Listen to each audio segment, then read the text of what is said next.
क्षेत्र धाम की इस पावन धरा को कोटि कोटि नमन करते हुए आप सभी का मैं हृदय से अभिनंदन करता हूं, स्वागत करता हूं। बहनों और भाइयों, चुनाव चल रहे हैं।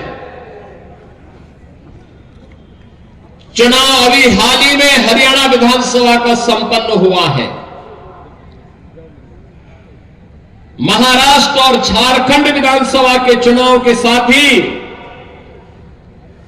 अब उत्तर प्रदेश की 9 विधानसभा क्षेत्रों में उपचुनाव भी चल रहे हैं। उत्तर प्रदेश, हरियाणा ने शुरुआत कर दी। तीसरी बार लगातार भारतीय जनता पार्टी की सरकार हरियाणा के अंदर बनी है।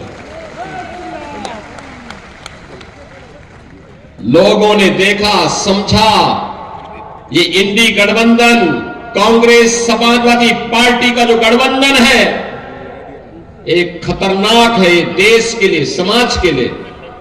इसलिए किसी भी हालत में इसको नहीं आने देना है।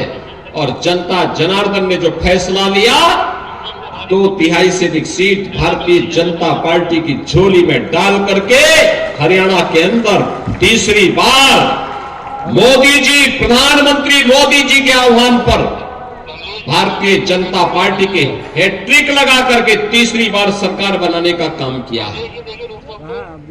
हरियाणा में मालूम है जनता ने क्या कहा? जनता जनार्दन एक ही बात कहती थी। जब अयोध्या के बारे में उनको जानकारी मिलती थी तो लोग कहते थे कि अयोध्या में 500 वर्षों का इंतजार क्यों करना पड़ा था? क्योंकि बंटे थे और इसीलिए कटे थे। एकजुट होकर के मोदी जी के नेतृत्व में जैसे देश ने लड़ाई लेनी शुरू की, अयोध्या में राम मंदिर के मुद्दे का समाधान भी हो गया।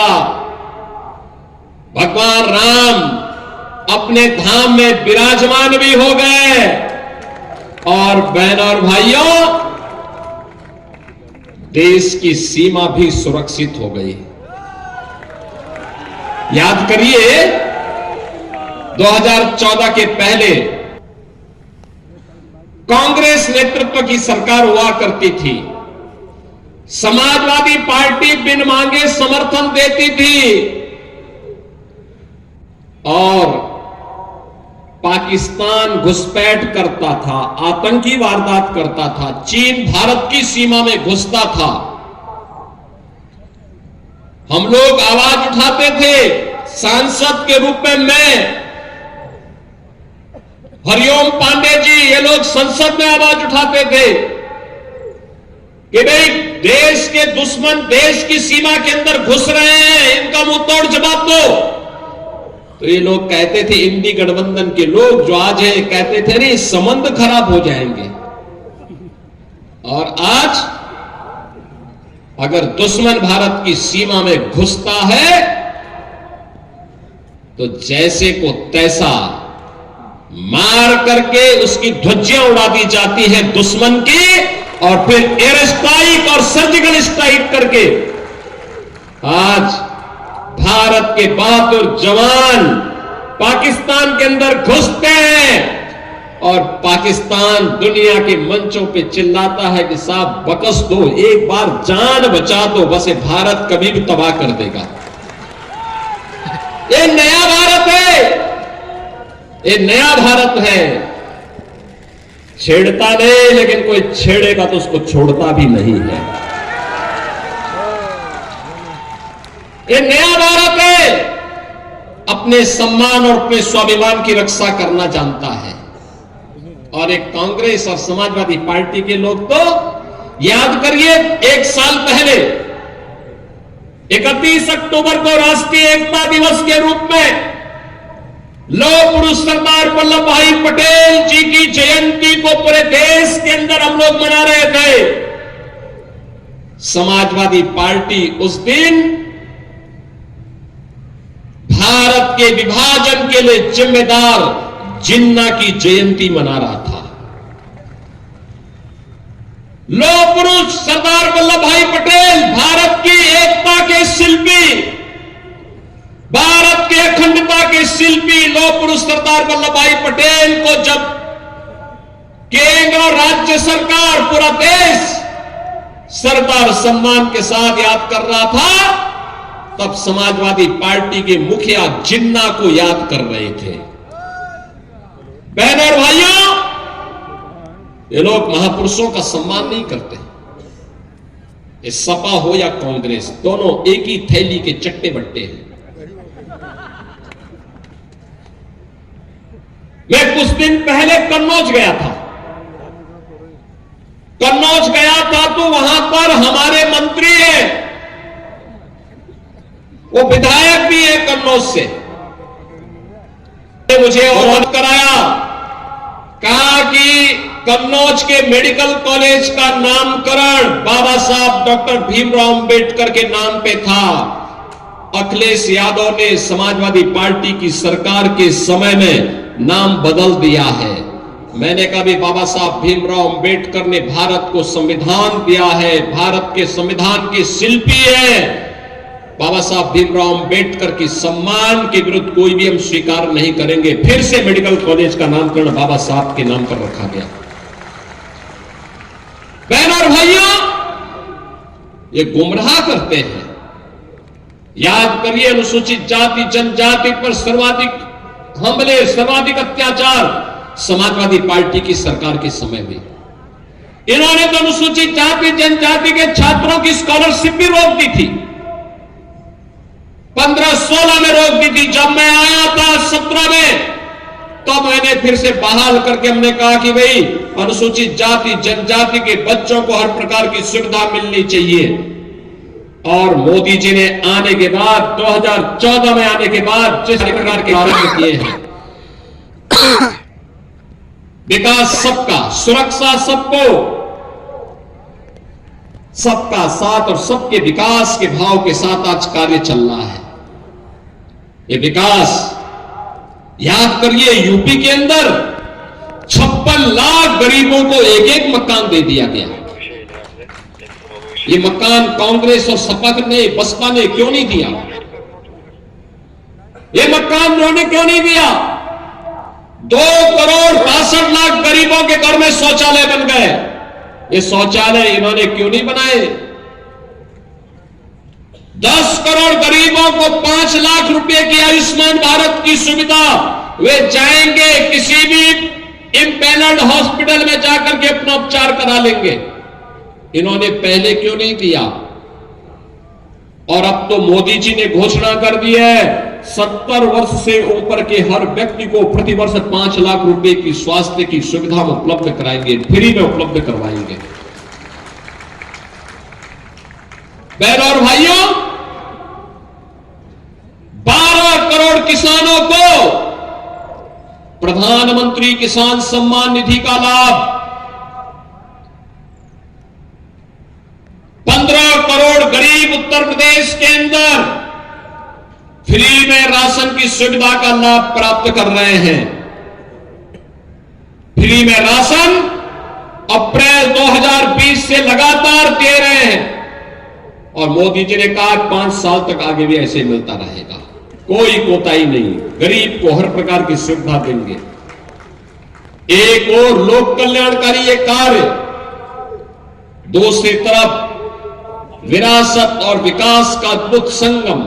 मैं पूछना चाहता हूं बहनों और भाइयों, जो लोग आज सपा का प्रत्याशी बनकर के परिवारवाद का गढ़ बना देना चाहते हैं कटहरी को, मैं पूछना चाहता हूं उनको, अयोध्या में जब रामलला 500 वर्षों के बाद विराजमान हो रहे थे, तब इन्होंने राम मंदिर का विरोध क्यों कर रहे थे? मुझे बताइए, शिव बाबा धाम के लिए इन्होंने कुछ नहीं किया, जबकि यहां के हर गरीब की श्रद्धा का केंद्र है। श्रवण क्षेत्र धाम के विकास के लिए इन्होंने कुछ नहीं किया। लेकिन भारतीय जनता पार्टी की डबल इंजन सरकार अयोध्या में राम मंदिर के निर्माण और अयोध्या के सुंदरीकरण के साथ साथ शिव बाबा धाम और श्रवण क्षेत्र धाम के सुंदरीकरण के कार्यक्रम को भी तेजी के साथ आगे बढ़ाने का काम कर रही है। बहनों और भाइयों, ये क्षेत्र तो प्रखर समाजवादी चिंतक डॉक्टर राम मनोहर लोहिया की भी पावन भूमि के रूप में जाना जाता है। याद करिए, एक समय देश के अंदर समाजवादी आंदोलन को नेतृत्व कौन दे रहे थे? जयप्रकाश नारायण जैसे पुरोधा, डॉक्टर राम मनोहर लोहिया, आचार्य नरेंद्र देव, स्वर्गीय चंद्रशेखर जी, श्री जनेश्वर मिश्र जी, ये लोग समाजवादी आंदोलन को नेतृत्व देते थे। और आज की समाजवादी पार्टी क्या हो गई है? देख सफाई बिटिया घबराई, देख सफाई बिटिया घबराई। एक निषाद बेटी के साथ अयोध्या में ये समाजवादी नेता मोइन खान किस प्रकार की कृत्य कर रहा था? जेल के अंदर उसको इसीलिए भेजा गया और समाजवादी पार्टी उस दुष्कर्मी को फिर भी अंतिम समय तक बचा करके क्लीन चिट दे रही थी। कन्नौज के अंदर एक दलित बेटी के साथ क्या व्यवहार ये लोग कर रहे थे? आपने लखनऊ में देखा होगा, उस दिन भारी बारिश पड़ी थी और एक बेटी अपने परिवार के साथ मोटरसाइकिल से जा रही थी। ऐसे ही एक उच्छृंखल सपाही के द्वारा उस बेटी को मोटरसाइकिल से गिरा करके किस प्रकार से अपमानित किया जा रहा था। जब हम लोगों ने जेल के अंदर डाला तो समाजवादी पार्टी के लोगों ने थाना घेराव किया। वो तो पुलिस का डंडा था, ये सपाही उसके कारण भाग गए, नहीं तो ये जो गुंडागर्दी के लिए। और बहनों और भाइयों, मैं तो आपसे कहने के लिए आया हूं, इस समाजवादी पार्टी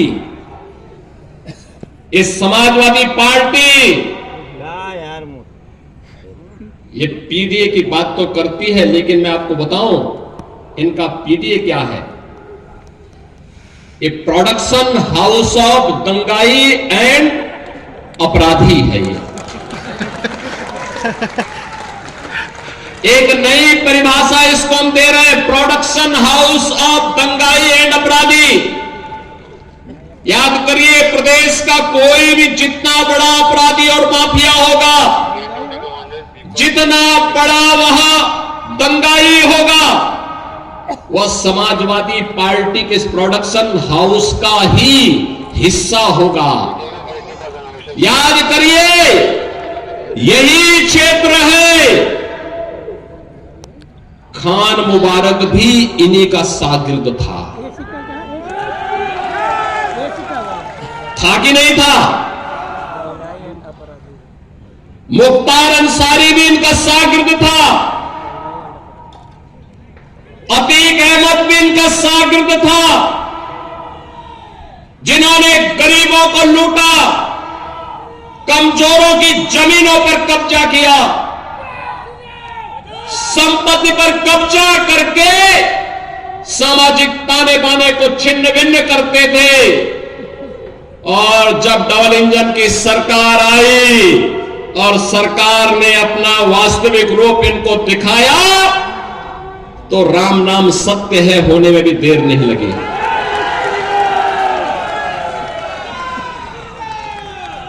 और इसीलिए मैं आपसे कहने के लिए आया हूं, बहनों भाइयों, आपसे कहने के लिए आया हूं, भाजपा है जो परिवारवाद नहीं, जातिवाद नहीं, महापुरुषों का सम्मान होना चाहिए। याद करिए, मोदी जी ने बाबा साहब भीमराव अंबेडकर के पंचतीर्थ बनाए।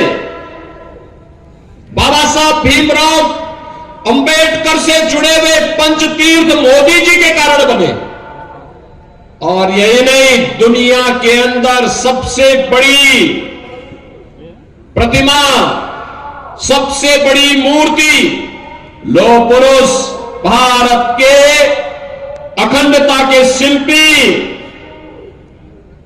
लौह पुरुष सरदार वल्लभ भाई पटेल की सबसे बड़ी प्रतिमा दुनिया के अंदर किसी ने बनाई हो, मोदी जी ने गुजरात में साबरमती के केकड़िया में बनवाया है। मैं स्वयं वहां गया था देखने के लिए। बहनों और भाइयों,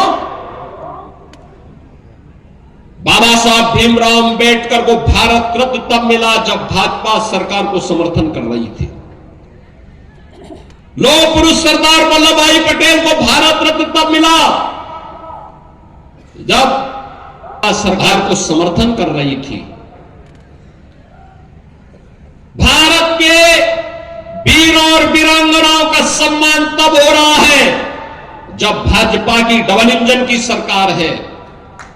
महाराज सुहेलदेव को 1000 वर्षों के बाद सम्मान तब मिल रहा है भाजपा की डबल इंजन की सरकार है। बहराइच में महाराज सुहेलदेव 10वीं शताब्दी में जिन्होंने भारत के गौरव को दुनिया के सामने भारत के शौर्य और पराक्रम को रखा था, उनका पराक्रम इस प्रकार का था कि जब उन्होंने सालार मसूद गाजी को मारा और वह हाल किया था उसका, उस दुर्दांत अपराधी और माफी उस अपराधी और आक्रांता का, कि अगले 150 सालों तक भारत पर हमला करने का दुस्साहस कोई विदेशी आक्रांता नहीं कर पाया था। यहां की इस पूरी ताकत को, हिंदू राजाओं की ताकत को महाराज सुहेलदेव ने एकजुट किया और मथुरा से लेकर के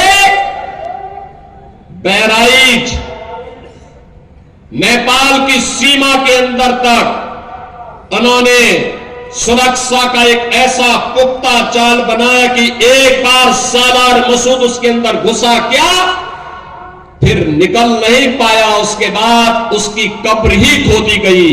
और बहनों और भाइयों, महाराज सुहेलदेव का भव्य स्मारक हम लोगों ने बहराइच में बना करके तैयार कर दिया। बहुत भव्य स्मारक बना है, भारत के इतिहास के गौरव का प्रतीक। जो सम्मान इस महापुरुष को मिलना चाहिए था वह भाजपा दी है, दे रही थी, क्योंकि सपा तो नाम भी नहीं लेती है, क्योंकि उसको भय है अगर वह सम्मान देगी तो कहीं मुस्लिम वोट में खिसक जाए। अब आप बताओ, क्या हम अपना महापुरुषों का सम्मान करना भूल जाए क्या हम लौह पुरुष सरदार वल्लभ भाई पटेल को सम्मान देना बंद कर दे क्या? ये लोग तो यही चाहते थे, क्योंकि जूनागढ़ के नवाब और हैदराबाद के निजाम को कैसे धक्का देकर के उन्होंने बाहर किया और कहा नहीं, ये भारत के गणराज्य का हिस्सा है, ये कोई लौह पुरुष ही कर सकता है। इसीलिए जब हम लोग सरदार वल्लभ भाई पटेल की जयंती मना रहे थे, तब समाजवादी पार्टी जिन्ना जैसे लोगों की जयंती मना रहे थे। इनको जिन्ना प्यारा है, क्योंकि वो भारत का विभाजन करवाया था। और इसलिए बहनों और भाइयों, अब तो आपके सामने में आ गए, धर्म भी है और राज भी है।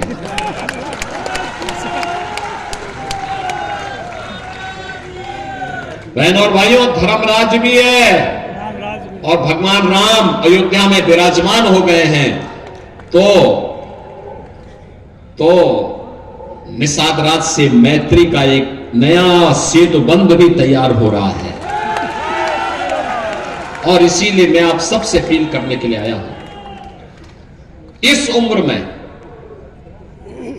निष्ठा के साथ कार्य करते हुए इन्होंने पूरी मजबूती के साथ कार्य किया है। और मेरी आप सबसे अपील है, एक अवसर दे दीजिए, धर्मराज निषाद को एक अवसर दीजिए, एक अवसर दीजिए। बहनों और भाइयों, विकास और सुरक्षा की चिंता मत करिए, वो जिम्मेदारी हम लोग ले रहे हैं। कटहरी एक सुंदर नगरी के रूप में बचेगी, आगे बढ़ेगी। अयोध्या के विकास कार्यों का लाभ कटहरी को प्राप्त होगा, अंबेडकर नगर जनपद को प्राप्त होगा। और इसीलिए मैं आपसे कहने के लिए आया हूं, धर्मराज निषाद को भारतीय जनता पार्टी नेतृत्व ने इसी भाव के साथ उतारा है और आपसे कहने के लिए मैं आया हूं कि बहनों और भाइयों, चूकना मत। जिन लोगों ने यहां के विकास को बाधित किया है, जो लोग अंबेडकर नगर के मेडिकल कॉलेज को पूरी तरह तबाह करने के लिए जिम्मेदार हैं, अंबेडकर नगर और कटेरी के विकास में जो बैरियर है, इस बैरियर को हटाइए और धर्मराज को ला करके विकास की गति को तेज कर दीजिए। बहनों और भाइयों, मैं आपको इस बात के लिए आश्वस्त करने के लिए आया हूं, प्रधानमंत्री मोदी जी के नेतृत्व में काम केवल और केवल भाजपा कर सकती है। भारतीय जनता पार्टी इस दृष्टि से आज आपके पास आई है। ये जो माफियाओं का प्रोडक्शन हाउस बनकर के समाजवादी पार्टी जनता को तबाह कर रही है, उसको फिर से इजाजत मत दीजिए। इनके मंसूबे अच्छे नहीं हैं, इनके कृत्य अच्छे नहीं थे। ये दंगा कराते थे, अराजकता फैलाते थे, बेटी और पान की इज्जत के साथ खिलवाड़ करते थे। बहनों और भाइयों, इनको दोबारा मौका देने की आवश्यकता नहीं। यही अपील करते हुए आप सबसे मेरा अनुरोध है, 20 नवंबर को कटेरी के भाग्य का फैसला आपको करना है। कटेरी, और इसीलिए आज हम आपके बीच आए हैं, मंच आपसे अपील करने के लिए आया है। धर्मराज निषाद को एक अवसर दीजिए। आप अवसर देंगे? देंगे? सभी लोग सहमत हैं? घर घर जाएंगे, धर्मराज निषाद बनकर के स्वयं घर घर से वोट मांगने के लिए जाएंगे। सभी माताएं, बहनें, नौजवान, सभी लोग सहमत हैं? सभी लोग सहमत हैं? अपना पूरा आशीर्वाद देंगे इनको? तो बहनों और भाइयों, मैं भी आपको आश्वस्त करता हूं, विकास में कटेरी भी एक नया मॉडल प्रस्तुत होकर के आगे बढ़ेगा। यहां के मेडिकल कॉलेज की तस्वीर को बदल करके रख देंगे अंबेडकर नगर के। यहां पर शिव बाबा धाम हो या श्रवण क्षेत्र धाम, ये भी अब सुंदरीकरण की एक नई बृहद योजना के साथ आगे बढ़ेंगे। सभी लोग सहमत हैं? 20 तारीख को वोट देकर के धर्मराज निषाद को भारी बहुमत से विजयी बना के भेजेंगे। तो फिर मेरे साथ बोलेंगे, भारत माता की, भारत माता की, भारत माता की जय जय।